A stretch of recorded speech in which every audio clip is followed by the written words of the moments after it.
dogs off real quick. All right. I have something a little different than a talk for you guys. I actually have a poem. Aww. So, and it's called The Big Ditch. All right. It was the day after Christmas, she awoke with a shiver. A Merrick was stirring about floating the river.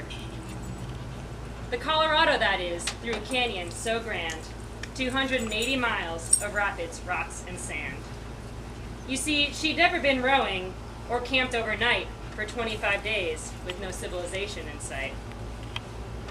But above all else, she hoped not to regret spending 25 days boating with 10 kids she just met. What's the worst that could happen? It's not every day you get to float the Grand for less than $2K. There was Bobby and Brandon, who'd been floating since October, and a pothead named Duff, who I suspect never's been sober. There was Carly and Kate, who've led trips in Bend, and Dakota, or Coco, who was Carly's boyfriend. There was JoJo and Nick, who met back in college, along with Emmett and Ryan, who had lots of boat knowledge. Last there was me, and a dude named Mike, who weren't an outdoor ed or anything of the like. We all met at Lee's Ferry and ate one last meal before launching our boats and making it real. Life on the river is hard to explain. It's simple and quiet and anything but plain. Every day there were rapids that could swallow boats whole, and keeping them from flipping was the only goal. We explored Basie's Paradise, docked at Phantom Ranch, and even experienced a small avalanche. There was a concert in Blackfish and Frisbee at Red Walls. We swam through Havasupai and hiked Thunder Falls. We had a treasure map from an old college teacher who hid weed and shrooms beneath the canyon feature. Spaghetti Western New Year's and Grand Canyon Prom conjured many attempts at a successful grease bomb.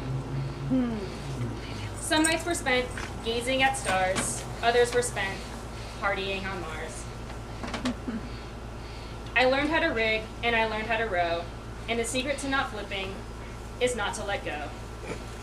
My first major rapid was a class 8. We high-sided like crazy because I couldn't keep straight. Our crew was flip-free and avoided all trauma, except for Bobby, who flipped in lava. We had 20 days of clouds and 2 of sun, 3 days of rain, and 25 days of fun. Time was irrelevant, it was just day or night, and the troubles of the world were far out of sight. And perhaps most surprising of all was living carefree with 12 total strangers in perfect harmony. But of all the things learned and that I can recall, these lessons from the river stood out above all. I learned how to listen, and I learned how to slow down, and how to face adversity and not just step around. I learned about teamwork and the value of time, and how to say fuck it to the social paradigm. Live in the present and try not to compare your past self failures with your future's welfare. Take in the now and do not succumb to fretting too much about what's to come, because overthinking the future or past can deceive you of all the wonderful things you've already achieved. Time is finicky and too fleeting to spend all of it thinking on how it'll end. Today, we have access to vast information that can easily lead to overstimulation. Allow yourself time to take it all in and step away for a moment so you can begin to dampen the sound of social media's buzz so you can hear yourself think and listen, because it's easy to ignore your own personal needs when the way of the world always supersedes. The moral of the story I'm trying to construe is that your mental health is important too. So turn off your phones, unplug and untether, cherish time spent with friends, and face life together. The river gave me a chance to tackle my fears while the sights made me question. The river gave me a chance to tackle fears in my life while the sights made me question, is this real life? I've never felt a calm quite as serene as my time spent rowing the Colorado had been. Because down in the ditch, there's no bigger cares than hoping your rafts don't incur any tears. That's why leaving the river was a particular frustration to take out January 20th to Trump's inauguration. All at once, the world seemed to weigh an unprecedented amount on that dreaded day. But I at least now had tools to deal with strife and to embrace uncertainty in my everyday life.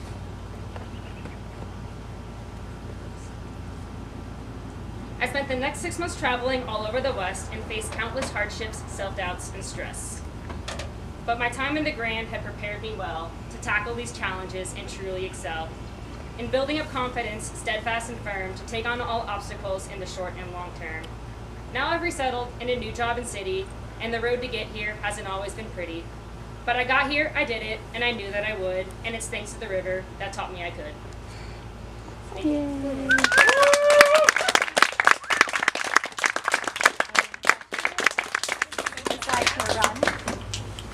Didn't really leave a whole lot of questions, but I'm happy to answer any questions about the river. How long were you there?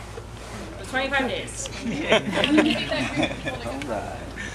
I knew one of them from high school, and then everyone else was total stranger. So just showed up at Lee's Fair. He was like, "Hi, we're gonna spend the next month together." Oh yeah, that's awesome. Nice to meet you. You found them through the high school friend? My high school friend invited me because I had told him that I was planning on traveling. I was initially planning to start in mid-January, and then he called me up and was like, "Do you want to quit your job a month early and go raft in the Grand Canyon?" To which I said, Yes. Yeah. Of course.